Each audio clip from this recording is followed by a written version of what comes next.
Welcome back, guys. It is craft time. Let's go ahead and get started.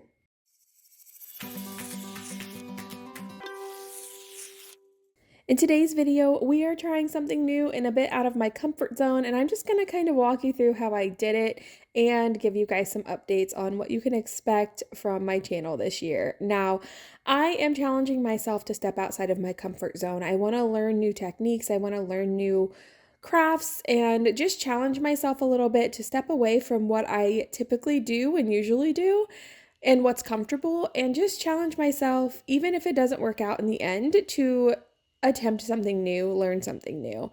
So with this one, I am using a palette knife for the first time to paint with. I know that seems simple and silly maybe to some people, but for me, it is something I've never done before, and let's give it a go. So I'm making a mountain scene here just to play around, and at the end, I kind of really like how it turned out, even though there's a lot of things I would do different. Let's start with this sky. I just wanted a nice golden sky, so I'm using two different yellows, like a more of a brighter yellow and a golden yellow. And then I'm also going in with some white just to give it a little bit of a filler and a contrast. And I am just honestly swiping it like more in like an X or circular motion throughout. And then I'm coming back in with this really fine sponge and just pouncing all over it in order to kind of blend it all together and give it a little bit of texture. And after that, I'm going in and sprinkling in some gold and bronze here and there just to light up that sky a little bit. You can see it's very harsh here, so I'm just putting it down, bouncing on it with that brush that I have, which is a soft bristle brush, coming back in with that sponge and softening the edges.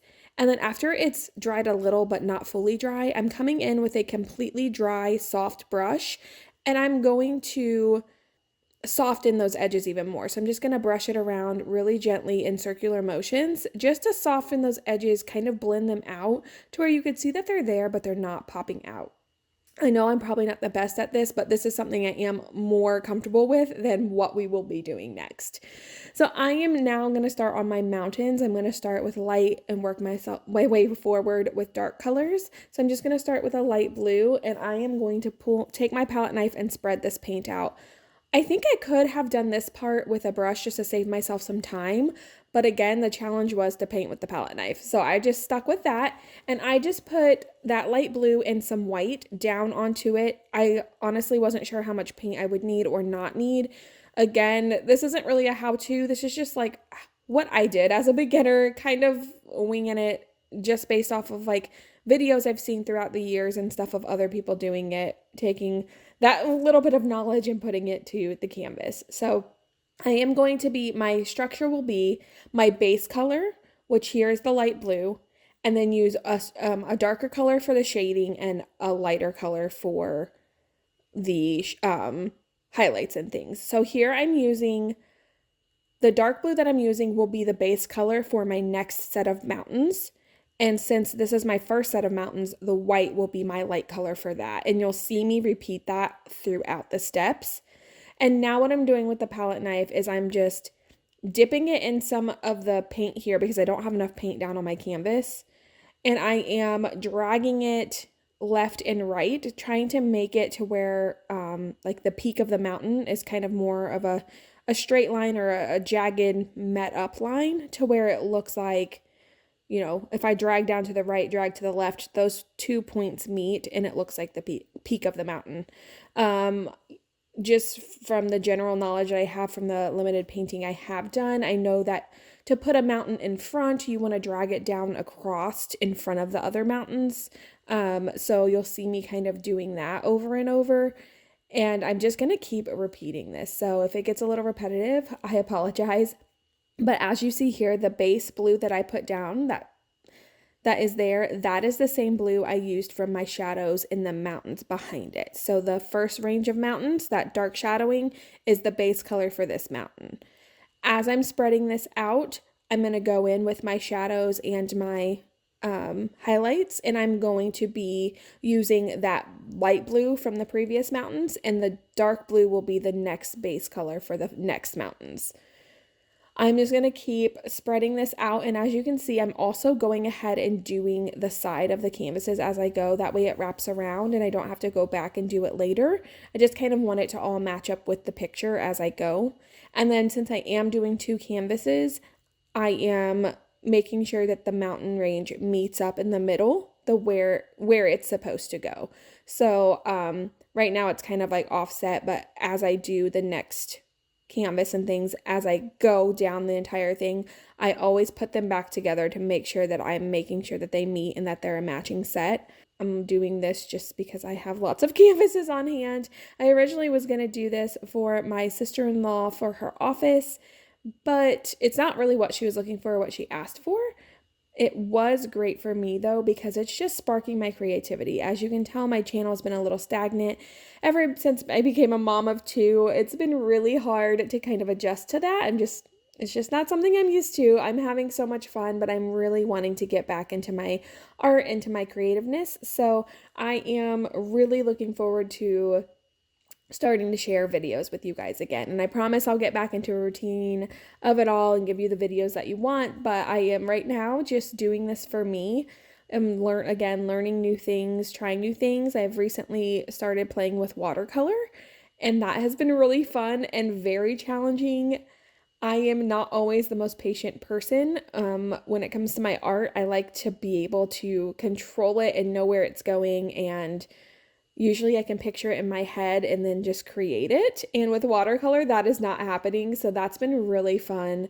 I'm doing a journal and just kind of playing and learning, and yeah, just taking on that challenge too. So after this video, I am going to be posting more. I have several videos lined up that I have actually already filmed that I just need to edit. So I'm going to be working on that, and then also trying to give you guys some more that are like seasonal and on par with the time of year that we're in. So just to give you a little bit of an update as you watch me do the same thing over and over here. You see how I kind of overlapped the mountain range here? I wish I did that a little bit more. At the end, this becomes very linear, and I don't love that.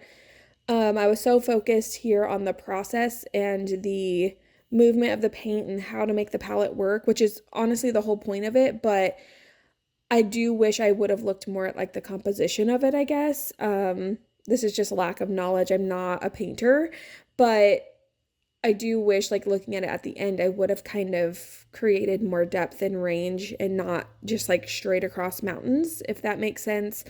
So yeah, that's something I've learned and can work on in the future if I try this again. But if you want to give it a try or play around, that'll be something for you. So for this last mountain range here, I'm going to be doing really dark. It's pretty much a dark gray or a black with like a really dark navy blue kind of mixed in there. And I'm just going to repeat the same steps as I did before with the highlights and all of that. I'm not going to sit here and make you watch the entire thing over again. So we're going to go ahead and work on the final layer. But I will say, I did have to really work on the pressure of the palette. Like the angle that you hold it matters, how much pressure. You don't want to scrape too much to where you're down to your canvas, or not scrape enough to where it's just like a puddle of paint. Having a little bit of the paint left there, I personally like that, because when it dries, it might give it a little bit more dimension.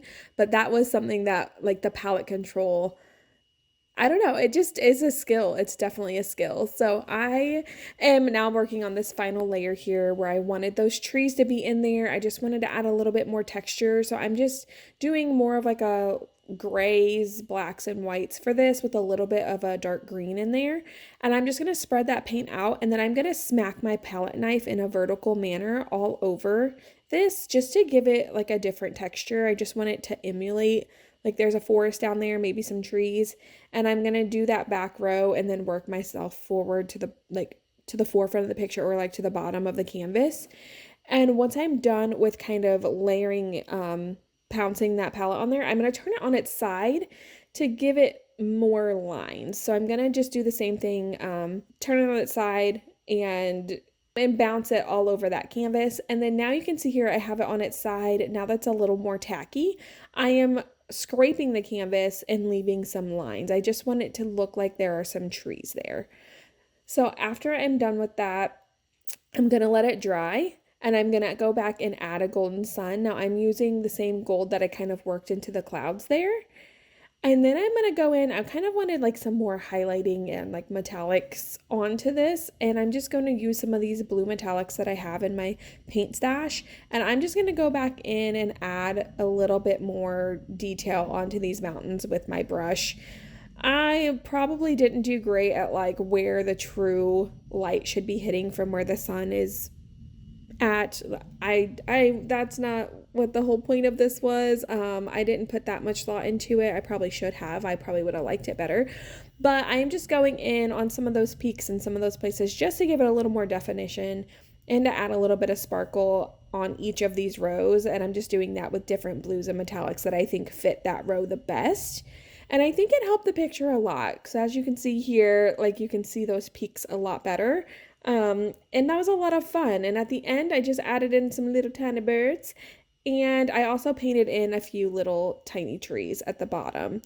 So that's pretty much it. Again, not really a how-to, just more of a, I made this, it was hard, it was outside of my comfort zone, and maybe it challenges you to try something that you've been wanting to try and have always been a little scared of. I am really glad that you guys are tuning back in. I can't wait to start sharing content with you guys again. I'm very ready to start being creative. I've been not posting videos or fully filming for the channel, but I have been doing art on the side just to re-spark that in myself and take time for myself to find a love for it again and try new things. So if you wanted to kind of see some of that, I'm going to really try to start posting on my Facebook group a little bit more. So go ahead over there, join us. Please share your projects with me. I would love to see what you guys have going on. If there's any videos you would like to see this year on the channel, you feel free to drop it in the comments. Hit me with a little paintbrush emoji if you made it this far. And subscribe if you're not subscribed. I have some fun stuff that I'm ready to share with you guys. I'm going to take you guys in for a closer look. Again, don't be too harsh on me, but if you do have any critiques or things that could be helpful, I would love to hear it because, again, I'm not a painter in this sense, and this was definitely a step outside, and I know there's so many things I could do differently and would do if I did this again, but I would like to hear from you if you are familiar with any of this style of painting. So hit like if you enjoyed this content, and I will take you in for a closer look. I'll see you next time.